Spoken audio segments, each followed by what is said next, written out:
ওকে। আমি এখন চাচ্ছি একজন টেরিটরি ইউজারকে লগইন করতে। তো এই ইউজারটি এখনো হচ্ছে লগইন করেনি। সেক্ষেত্রে আমাদের কেমনটা আসে দেখি। তো সেম ভাবে আমরা হচ্ছে তার ইউজার আইডি দিব, তার পাসওয়ার্ড দিব।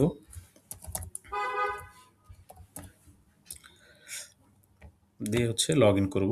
তো এই ইউজারটি হচ্ছে এখন পর্যন্ত লগইন করেনি। সেক্ষেত্রে প্রথমত তাকে কি করতে হবে যে যদি কোনো ইউজার ফার্স্ট লগইন না করে থাকে সেক্ষেত্রে তাকে মাস্ট বি হচ্ছে পাসওয়ার্ড হচ্ছে চেঞ্জ করতে হবে। প্রথমত হচ্ছে তাকে ওই কারেন্ট পাসওয়ার্ডটা দিতে হবে। সিমিলারলি এখন আমি হচ্ছে তারপরে হচ্ছে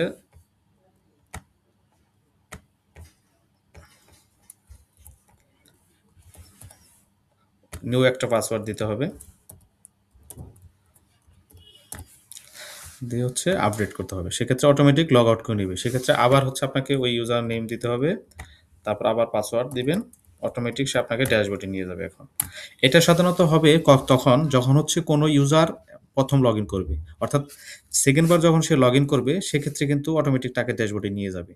তো টেরিটরি ম্যানেজারের মূল কাজটা হচ্ছে ডাটা এন্ট্রি করা।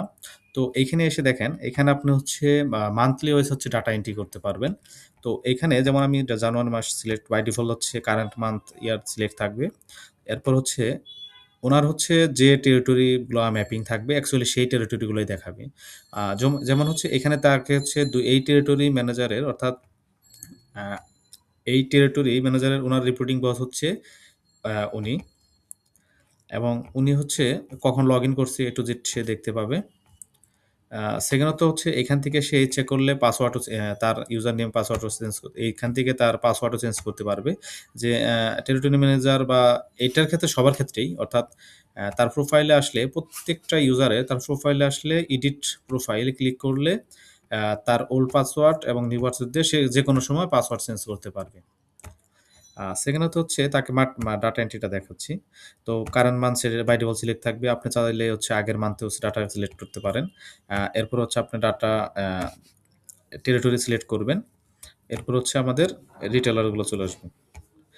আর রিটেলার এখানে আপনি হচ্ছে যেকোনো কিছু দিয়ে সার্চ করতে পারবেন। অর্থাৎ রিটেলারের ফোন নাম্বার, রিটেলারের নাম এবং এই রিটেলার যদি আপনি ডিলারের নামটা জানেন, ডিলার কোডটি জানেন, সেক্ষেত্রে ডিলার কোড দিয়ে হচ্ছে ডাটাটা এন্ট্রি মানে সার্চ দিতে পারবেন। অর্থাৎ আমি যদি লিখি যে আ 0635 হ্যাঁ, দেখেন দেখতে পাচ্ছেন যে আমি ডিলার কোড দিয়ে সার্চ দিয়েছি। এই ডিলার কোডের হচ্ছে এবং এইখানে হচ্ছে এই এরিয়ার অর্থাৎ ভালুকাতে যদি তার রিটেলার থাকে বা ডিলার থাকে, ওই ডিলার ধরে যদি আমি সার্চ দেই, ওই ডিলারের কোন রিটেলারগুলো আছে, এগুলো কিন্তু অটোমেটিক সে চলে আসবে। যেমন আমি এটা সিলেক্ট করি, সেক্ষেত্রে আমি মনে করেন আমি দিলাম ১০ মেট্রিক টন ১০ ব্যাগ দিলাম।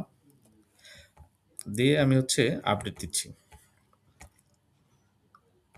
তো এখন আমার হচ্ছে মনে হচ্ছে যে না, আলম এন্টারপ্রাইজটা উনি হচ্ছে অ্যাকচুয়ালি শাহ সিমেন্ট আগে ছিল ১০ কিন্তু আবার আমি তথ্য পেয়েছি না উনি হচ্ছে ১০ ব্যাগ না সেক্ষেত্রে ৩০ ব্যাগ হচ্ছে সেক্ষেত্রে কি করব আগেরটা রিমুভ করে দিয়ে টোটালটা তার বলে দেব যে তার এত।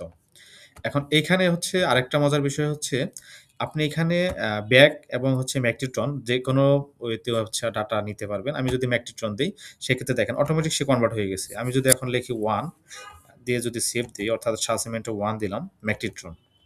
তো সেভ দিলে পরবর্তীতে চাচ্ছি যে না আমি হচ্ছে এটা আসলে এই আরেক দোকান থেকে পেলাম ম্যাগনেট্রনে যে নিব।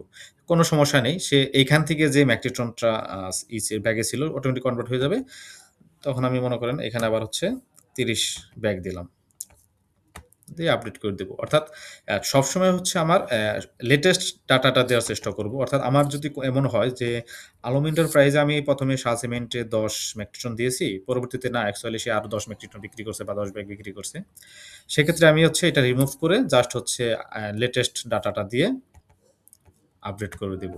হ্যাঁ, আরেকটা বিষয় হচ্ছে আমাদের এখানে আমান সিমেন্টের ডাটাগুলো হচ্ছে আমাদের এন্ট্রি করতে হবে না। কারণ এগুলো হচ্ছে আমাদের যে সেল আছে, আমাদের রেসিপিতে যে সেলগুলো আছে, সেই সেল অনুসারে এখানে চলে আসবে।